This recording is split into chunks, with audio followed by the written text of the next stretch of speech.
Akbar, 15 menit lagi berbuka. Kamu masih kuat? Lala, aku berada di ujung kesabaran. Halah, lebay. Masih kuat nggak? Kuat dong, karena aku ingat firman Allah, hai orang-orang yang beriman, diwajibkan atas kamu berpuasa sebagaimana diwajibkan atas orang-orang sebelum kamu agar kamu bertakwa. Quran Surat Al-Baqarah ayat 183. Nah, itu dia. Puasa itu bukan cuma buat nahan lapar dan haus, tapi biar kita jadi orang yang bertakwa. Betul, selain itu, puasa ngajarin kita buat sabar, bersyukur, dan lebih dekat dengan Allah. Tapi, tadi kamu hampir nangis gara-gara es buah di depan rumah lo. Itu ujian iman Lala. Tadi kamu baca ayat Al-Baqarah 183. Itu kan berarti umat sebelum kita juga puasa. Bener banget, puasa itu bukan cuma ajaran Islam. Banyak kaum terdahulu juga melaksanakannya. Contohnya? Nah, dalam Islam disebutkan bahwa kaum Nabi Musa, Bani Israel, juga diperintahkan puasa. Mereka puasa sehari penuh tanpa makan, minum, atau berbicara. Berarti bukan cuma menahan lapar dan haus, tapi juga menahan bicara. Iya, bahkan Siti Maryam, ibunda Nabi Isa, juga diperintahkan berpuasa bicara. Dalam Al-Quran, sesungguhnya aku telah bernazar berpuasa untuk Tuhan yang Maha Pemurah, maka aku tidak akan berbicara dengan siapapun pada hari ini. Surat Maryam ayat 26. Masya Allah, jadi puasa itu udah ada sejak zaman dulu ya? Iya, bahkan umat Nasrani juga punya tradisi puasa. Mereka menyebutnya puasa Prapaskah Lent, yang berlangsung selama 40 hari sebelum Paskah. Wah, mirip puasa kita ya. Tapi kalau Yahudi gimana? Dalam agama Yahudi, ada puasa yang disebut Yom Kippur, hari pengampunan dosa. Itu adalah hari tersuci dalam agama mereka. Jadi, hampir semua agama punya tradisi puasa ya?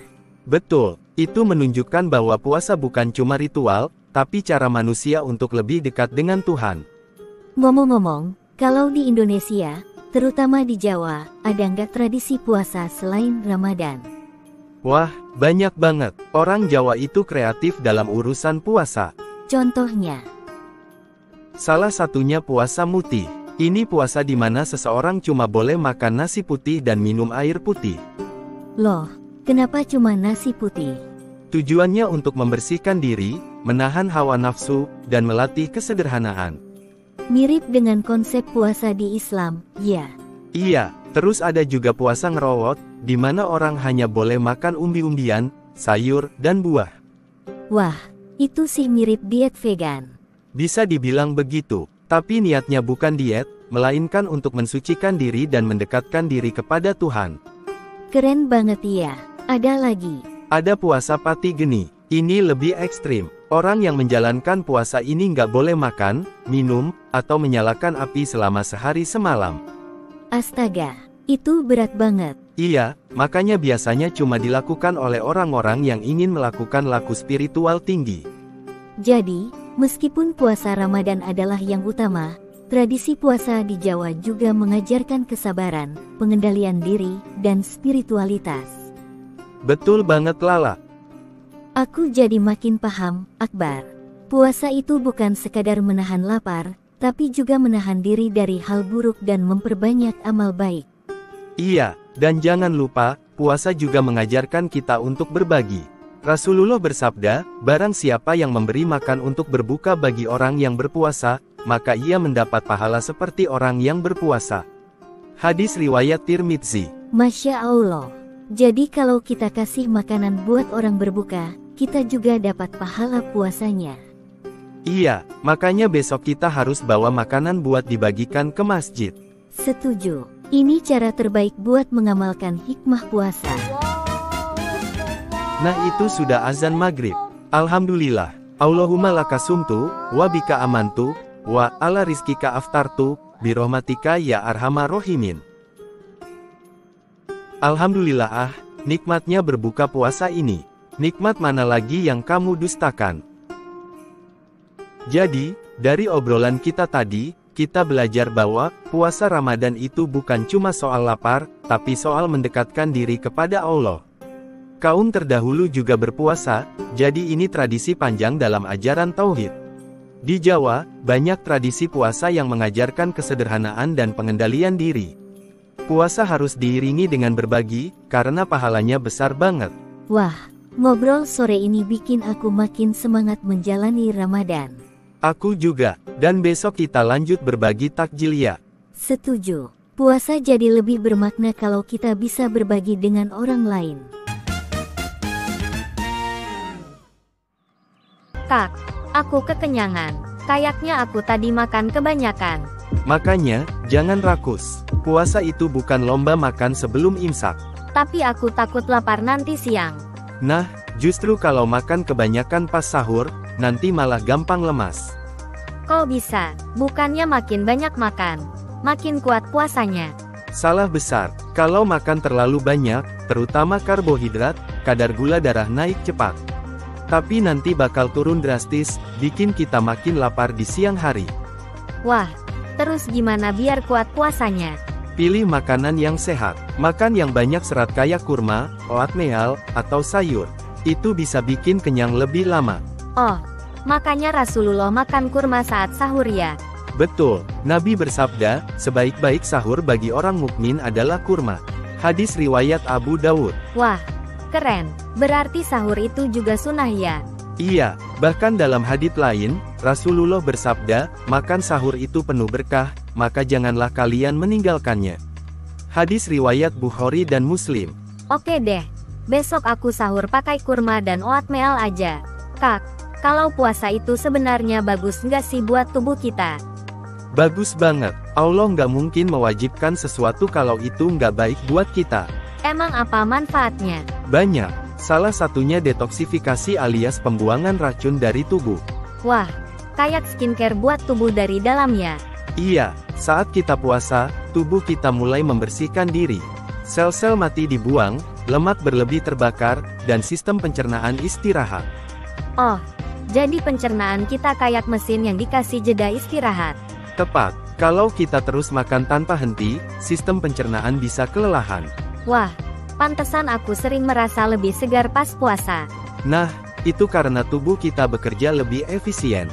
Bahkan, penelitian membuktikan kalau puasa bisa meningkatkan daya tahan tubuh dan memperpanjang umur. Masya Allah, jadi puasa bukan cuma ibadah, tapi juga bikin sehat. Betul, makanya Rasulullah sering puasa sunnah juga, misalnya puasa Senin Kamis dan puasa Daud. Kak, aku jadi penasaran. Rasulullah pernah nggak sih sakit gara-gara puasa? Justru, Rasulullah itu sangat sehat karena pola makan beliau teratur dan puasa jadi bagian dari gaya hidupnya. Keren banget, aku jadi pengen rajin puasa sunnah juga. Nah, itu baru adik kakak.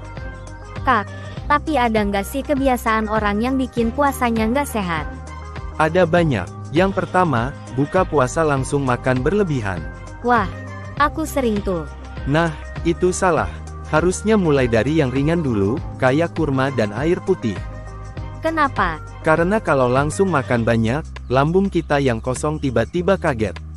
Bisa bikin perut sakit dan pencernaan terganggu. Oke, mulai sekarang aku bakal berbuka lebih sehat. Bagus. Kesalahan lain adalah tidak cukup minum air. Wah, itu aku banget.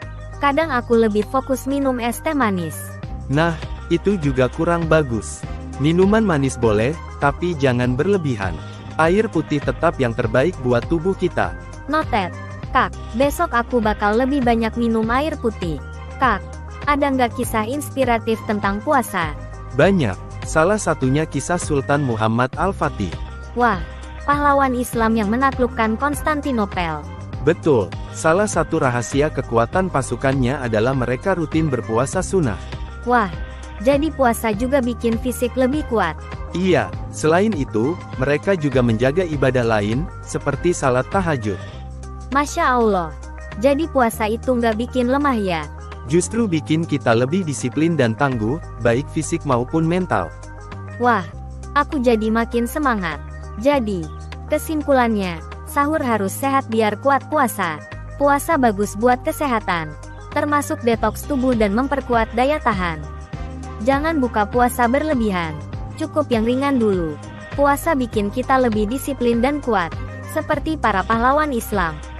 Bagus. Puasa itu bukan sekadar ibadah, tapi juga kesempatan buat hidup lebih sehat dan lebih dekat dengan Allah. Besok aku mau praktik semuanya, Kak. Nah, gitu dong. Itu baru adikku. Akbar, 15 menit lagi berbuka. Kamu masih kuat. Insya Allah kuat Lala. Kan ini bukan cuma soal nahan lapar dan haus, tapi soal mendekatkan diri ke Allah. Setuju. Apalagi Allah sudah berfirman, hai orang-orang yang beriman, diwajibkan atas kamu berpuasa sebagaimana diwajibkan atas orang-orang sebelum kamu agar kamu bertakwa. Quran Surat Al-Baqarah ayat 183. Nah, itu dia. Kunci dari puasa adalah menjadi pribadi yang lebih bertakwa. Tapi, kok bisa sih puasa bikin kita lebih bertakwa? Kan cuma nahan lapar dan haus. Nah, pertanyaan bagus. Sebenarnya puasa itu lebih dari sekadar menahan lapar dan haus. Jadi, apa yang bikin puasa itu bikin kita lebih dekat sama Allah? Ada beberapa alasan. Pertama, puasa itu mengajarkan kita untuk menahan diri. Menahan lapar dan haus kan? Bukan cuma itu, menahan marah, menahan omongan yang buruk, menahan pandangan, bahkan menahan hati dari hal-hal yang sia-sia. Oh, jadi puasa itu semacam pelatihan diri ya? Tepat sekali. Rasulullah bersabda, barang siapa yang tidak meninggalkan perkataan dan perbuatan buruk, maka Allah tidak butuh ia meninggalkan makan dan minumnya. Hari, Bukhari. Wah, berarti kalau puasanya cuma sekadar nahan lapar, tapi mulut masih suka nyinyir atau marah-marah, sia-sia dong. Betul, makanya puasa itu bikin kita sadar, kalau mau dekat sama Allah, bukan cuma soal ibadah fisik, tapi juga ibadah hati dan lisan. Masya Allah, aku jadi makin paham. Bar, ada nggak kisah inspiratif tentang orang yang berubah lebih bertakwa karena puasa? Ada banyak, salah satunya kisah Umar bin Khattab radhiyallahu anhu. Wah, sahabat Rasulullah yang terkenal tegas itu. Iya, sebelum masuk Islam, Umar itu dikenal keras dan tidak suka Islam. Tapi setelah masuk Islam dan berpuasa, hatinya jadi lembut. Kok bisa? Karena puasa melatih kesabaran dan mengendalikan hawa nafsu. Umar yang dulu keras, setelah memahami Islam lebih dalam, jadi pemimpin yang adil dan bijaksana. Masya Allah, puasa memang luar biasa ya. Betul, puasa bukan sekadar ibadah, tapi cara untuk melatih hati agar lebih dekat kepada Allah. Bar, tapi aku lihat banyak orang yang puasanya nggak maksimal. Maksudnya, puasanya cuma formalitas. Nah, itu salah satu tantangan kita. Banyak orang yang cuma menjalankan puasa sebatas rutinitas, tanpa memahami esensinya. Contohnya, Misalnya, tidur seharian selama puasa, menghabiskan waktu dengan hal sia-sia, seperti nonton berjam-jam tanpa ibadah, ngabuburit keliling, tapi nggak salat asyar, langsung makan berlebihan saat berbuka. wah, yang nomor 4 itu aku banget. Makanya, Rasulullah mengajarkan berbuka dengan kurma dan air putih dulu, baru makan berat setelah salat. Pantesan kalau langsung makan berat, perut rasanya nggak nyaman. Nah, makanya kita harus puasa dengan cara yang benar, biar dapat manfaat dunia dan akhirat. Bar, kalau ada orang yang selama ini jauh dari Allah, gimana caranya agar Ramadan bisa jadi momentum perubahan? Pertama, sadar dulu kalau Ramadan itu kesempatan emas. Maksudnya, Rasulullah bersabda, barang siapa yang berpuasa di bulan Ramadan dengan penuh keimanan dan mengharap pahala dari Allah, maka akan diampuni dosa-dosanya yang telah lalu. Hadis riwayat Bukhari dan Muslim. Masya Allah, berarti puasa bisa jadi titik balik seseorang ya.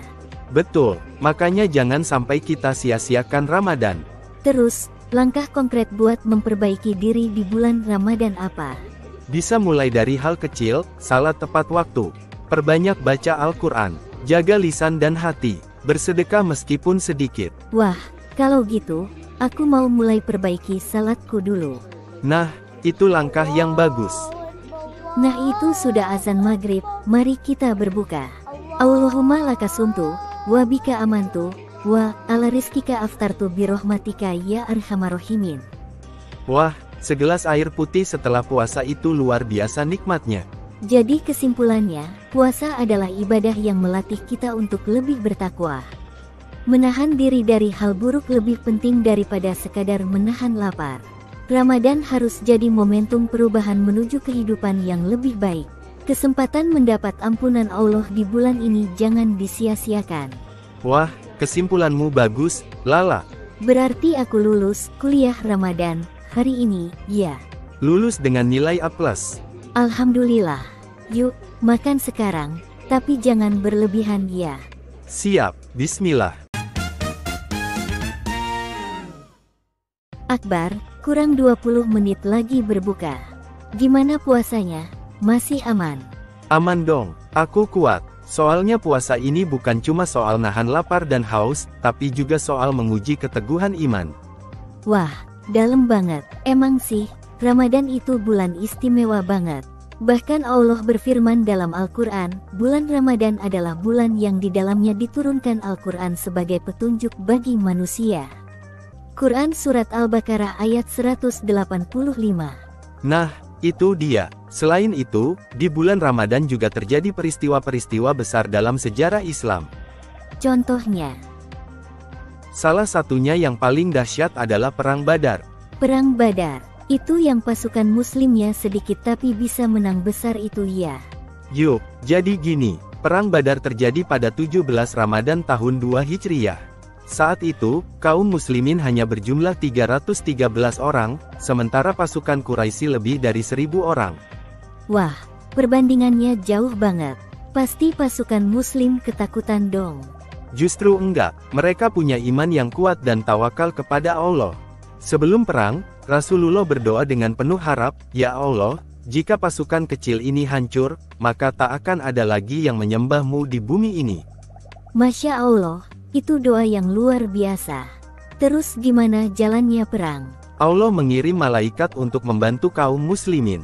Dalam Al-Quran disebutkan, ingatlah ketika kamu memohon pertolongan kepada Tuhanmu, lalu diperkenankannya bagimu, sesungguhnya aku akan mendatangkan bala bantuan kepadamu dengan 1000 malaikat yang datang berturut-turut. Quran Surat Al-Anfal ayat 9. Wah, jadi pasukan muslim enggak sendirian. Betul, dan akhirnya, kaum muslim menang besar. 70 orang Quraisy terbunuh, sementara kaum muslim hanya kehilangan 14 orang syuhada. Subhanallah, padahal jumlah mereka jauh lebih sedikit. Nah, di sini kita belajar bahwa kemenangan bukan dari jumlah atau kekuatan fisik, tapi dari ketaatan dan keyakinan kepada Allah. Tapi, Bar, apa hubungannya Perang Badar sama puasa Ramadan? Banyak banget lah. Pertama, Perang Badar mengajarkan kita tentang kesabaran. Oh, sama kayak puasa. Kita juga harus sabar menahan lapar, haus, dan emosi. Nah, itu dia. Kedua, Perang Badar mengajarkan kita bahwa puasa bukan alasan untuk bermalas-malasan. Wah, ini cocok buat yang suka tidur seharian di bulan Ramadan. Benar, bayangin, para sahabat berperang di bulan Ramadan dengan kondisi berpuasa, tapi tetap semangat. Masa kita yang cuma puasa malah malas-malasan? Masuk akal banget. Berarti Ramadan harus jadi bulan perjuangan, bukan bulan rebahan. Tepat. Dan yang ketiga, Perang Badar mengajarkan kita pentingnya doa. Seperti Rasulullah yang berdoa sebelum perang. Betul, makanya, di bulan Ramadan ini kita harus perbanyak doa, terutama di waktu-waktu mustajab seperti sebelum berbuka dan di sepertiga malam. Tapi Bar, kenapa banyak orang yang puasanya enggak terasa efeknya? Maksudnya, udah puasa, tapi tetap suka marah-marah atau malas ibadah. Itu karena mereka hanya menahan lapar dan haus, tapi tidak menahan hawa nafsu. Wah, ini kayak yang Rasulullah bilang ya. Iya, Rasulullah bersabda, betapa banyak orang yang berpuasa, tetapi tidak mendapatkan apa-apa selain rasa lapar dan dahaga. Hadis riwayat Ahmad. Berarti puasa yang benar itu bukan cuma soal enggak makan dan minum, tapi juga menjaga hati, lisan, dan perilaku. Betul sekali, makanya kita harus menjadikan Ramadan sebagai momen perbaikan diri.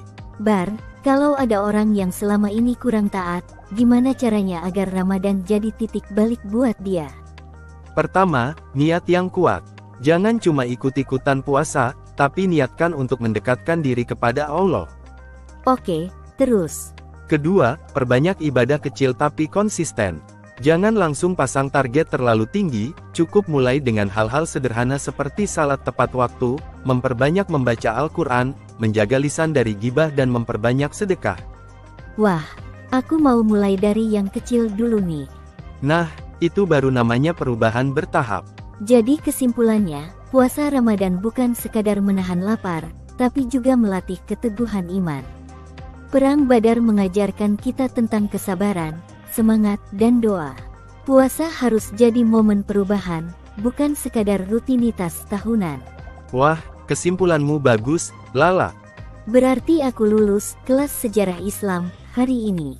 Hebat, kamu lulus dengan nilai A+. Alhamdulillah. Yuk, kita cari bukaan puasa sekarang. Siap, Bos. Akbar, 15 menit lagi berbuka. Aku udah kebayang es kelapa sama gorengan mie. Sabar, Lala. Puasa itu bukan cuma soal nunggu waktu buka, tapi juga soal melatih kesabaran dan memperbaiki diri. Iya sih, tapi kan gak ada salahnya ngebayangin menu berbuka. Iya juga, tapi ngomong-ngomong, kamu tahu nggak kalau Ramadan itu bukan cuma bulan ibadah, tapi juga bulan penuh peristiwa sejarah besar. Contohnya, Salah satunya yang paling fenomenal adalah Fatu Makkah. Fatu Makkah. Aku pernah dengar, tapi belum paham betul. Itu perang juga kayak perang Badar. Nah, menariknya, Fatu Makkah bukan perang. Ini adalah peristiwa penaklukan kota Makkah tanpa pertumpahan darah. Wah, kok bisa? Biasanya kalau ada penaklukan, pasti ada perlawanan, kan? Jadi gini, pada tahun 8 Hijriyah, setelah bertahun-tahun umat Islam disakiti oleh kaum Quraisy, akhirnya Rasulullah memutuskan untuk membebaskan Makkah. Berarti waktu itu kaum Quraisy masih berkuasa di Makkah.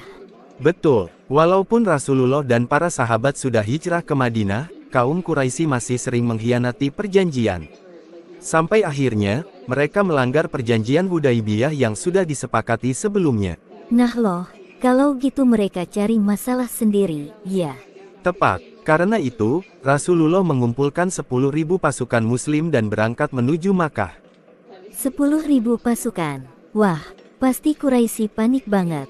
Banget, mereka ketakutan, karena mereka tahu betapa kuatnya pasukan muslim saat itu.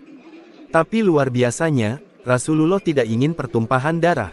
Masya Allah, jadi nggak ada perlawanan. Hampir nggak ada. Rasulullah membagi pasukan ke beberapa arah agar Quraisy tidak bisa menyerang balik. Ketika mereka masuk Makkah, hampir semua orang menyerah tanpa perlawanan. Berarti kaum Quraisy dihabisin. Justru tidak, Rasulullah melakukan sesuatu yang sangat mengejutkan. Saat semua orang berkumpul di Ka'bah, beliau berkata, "Hari ini aku katakan kepada kalian seperti yang Yusuf katakan kepada saudara-saudaranya, tidak ada balas dendam terhadap kalian. Pergilah, kalian semua bebas." Serius, Rasulullah memaafkan orang-orang yang dulu menyiksa beliau dan para sahabat. Iya, bahkan orang-orang seperti Abu Sufyan yang dulunya musuh besar Islam dimaafkan dan akhirnya masuk Islam. Tapi, berapa hubungannya Fatu Makkah sama puasa Ramadan? Banyak banget, Lala. Pertama, Fatu Makkah mengajarkan kita tentang pemaafan. Oh, kayak pas puasa kita juga harus menahan amarah dan memaafkan orang lain. Betul, Rasulullah bisa saja membalas kejahatan Quraisy, toh, kayak pas puasa kita juga harus menahan amarah dan memaafkan orang lain. Tapi beliau memilih pemaafan, karena itulah kekuatan sejati. Wah, berarti kalau aku masih suka ngambek karena sepele saat puasa, aku belum paham esensi Ramadan, ya. Bisa jadi, puasa itu ngajarin kita untuk mengendalikan ego dan membalas keburukan dengan kebaikan.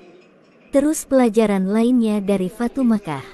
Kedua, kesabaran akan selalu membuahkan kemenangan. Rasulullah dan para sahabat sabar selama bertahun-tahun menghadapi cobaan, hingga akhirnya Allah memberikan kemenangan yang luar biasa. Wah, berarti kalau kita sabar dan istiqomah dalam beribadah di bulan Ramadan, pasti ada kemenangan juga ya. Iya, kemenangan kita adalah menjadi pribadi yang lebih baik dan lebih dekat dengan Allah. Tapi Bar, kenapa banyak orang yang puasanya nggak terasa efeknya? Maksudnya, udah puasa tapi tetap gampang marah dan malas ibadah. Itu karena mereka hanya menahan lapar dan haus, tapi tidak menahan hawa nafsu. Wah, Ini kayak yang Rasulullah bilang ya. Iya, Rasulullah bersabda, betapa banyak orang yang berpuasa, tetapi tidak mendapatkan apa-apa selain rasa lapar dan dahaga. Hari, Ahmad. Berarti puasa yang benar itu bukan cuma soal nggak makan dan minum, tapi juga menjaga hati, lisan, dan perilaku. Betul sekali, makanya kita harus menjadikan Ramadan sebagai momen perubahan diri. Jadi kesimpulannya, puasa Ramadan bukan sekadar menahan lapar, tapi juga melatih kesabaran dan ketakwaan.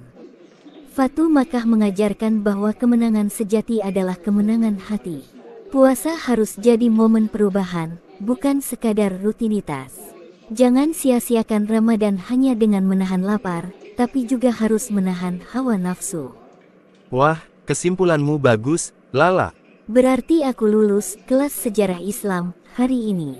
Lulus dengan nilai A+. Alhamdulillah. Yuk kita makan sekarang, tapi jangan berlebihan ya. Siap, bismillah. Akbar, 20 menit lagi berbuka. Kamu masih kuat? Insya Allah kuat. Soalnya puasa itu bukan sekadar nahan lapar dan haus, tapi juga latihan kesabaran. Bener banget, tapi jujur ya, kadang susah banget buat sabar pas lagi puasa. Tenang, kamu nggak sendirian. Sabar itu memang ujian, makanya Allah kasih pahala besar buat orang-orang yang bersabar. Tapi ada nggak contoh dalam sejarah Islam yang menunjukkan pentingnya kesabaran saat menghadapi cobaan? Wah, banyak. Salah satunya yang luar biasa adalah kisah penaklukan kota Taif. Taif, aku pernah dengar, tapi belum tahu ceritanya secara lengkap. Jadi gini, Taif itu kota yang dulu menolak dakwah Rasulullah dengan sangat kasar. Kok bisa? Setelah Rasulullah kehilangan Abu Talib dan Khadijah, beliau mencoba berdakwah ke Taif dengan harapan mereka mau menerima Islam. Tapi ternyata, mereka malah menolak mentah-mentah dan memperlakukan Rasulullah dengan sangat kejam. Wah, aku pernah dengar.